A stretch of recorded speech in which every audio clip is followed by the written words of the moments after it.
Et tout de suite, c'est l'heure de la chronique de Gauthier. Bonsoir. Cette semaine, c'est ma 42e chronique sur ces ondes et est-ce que vous les avez vues ? Toutes. Oui, non ? Bien sûr, on a même une fanpage. La semaine dernière, dans la nuit du vendredi 10 au samedi 11 mai 2024, il y a eu des aurores boréales, hein, ici, à Paris et un peu partout en France. Vous les avez vues du coup ? Non.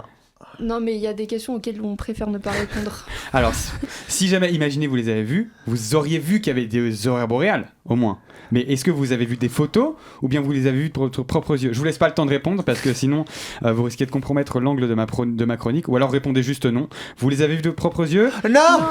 Voilà, vous trouvez pas ça bizarre, vous, que comme par hasard, vous ne les ayez pas vus, que moi je les ai pas vus, que comme par hasard il n'en existe que des photos, que des vidéos, que comme par hasard elles sont toutes d'excellente qualité, que du 1080 Full HD 4K, que comme par hasard ces aurores boréales elles ne sont apparues que pendant la nuit. C'est comme si tout ça c'était un coup monté du lobby des photographes. Comme par hasard il y avait un jour où ils étaient tous debout en pleine nuit et c'était pile dans la nuit du 10 et 11 mai 2024. C'est quand même étrange cette histoire. Moi je me suis couché à 1h du matin, je me suis levé à 5h du matin ce jour-là et malgré ça, je n'ai pas vu l'ombre du reflet d'une petite couleur, sachant que même quand j'ai été en vacances en Norvège, je n'en ai pas vu une seule.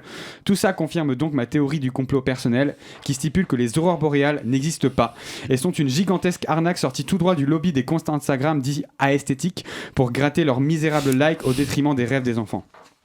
Je précise que cette théorie du complot, elle est toute nouvelle, ça vient de sortir et elle m'appartient. C'est moi qui l'ai inventée et j'en réclame la paternité. Mais j'ai décidé d'être sympa et de la sortir au grand public. Maintenant, vous pouvez y souscrire, si vous voulez, mais il faudra me verser des droits d'auteur à chaque fois que vous la présenterez, sinon je vous attaquerai en justice.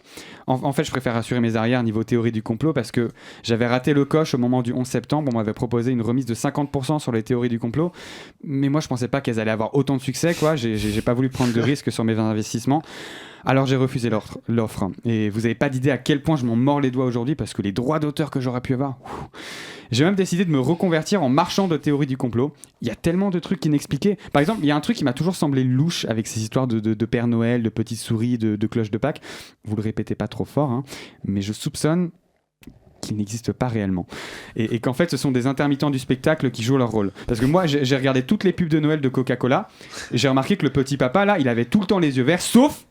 Tiens, dans la campagne de 2014, où bizarrement il a les yeux bleus.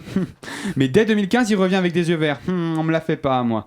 Donc, en voilà une des autres théories du complot que je vous propose à l'achat. J'en ai d'autres dans ma besace. J'ai plusieurs gammes avec des prix abordables. Hein. Ça commence à partir de 50€, le starter pack des théories du complot de Gauthier. Et ça va jusqu'à 1500€, où je vous dévoile la théorie sur laquelle j'ai le plus travaillé. Pourquoi est-ce que vous n'avez pas encore pris votre place pour le spectacle Ticket to Hell dans lequel je joue les 10 et 11 juin prochains, alors même que la billetterie est en ligne ? Ah, bizarrement, vous êtes très silencieux d'un coup, hein. Comme quoi, quand on pose les questions qui dérangent, du coup, d'un coup, on est beaucoup moins loquace, hein. En tout cas, je vais vous laisser réfléchir là-dessus et on en reparle la semaine prochaine. Salut! Eh ben merci beaucoup Gauthier, on retient tout ça.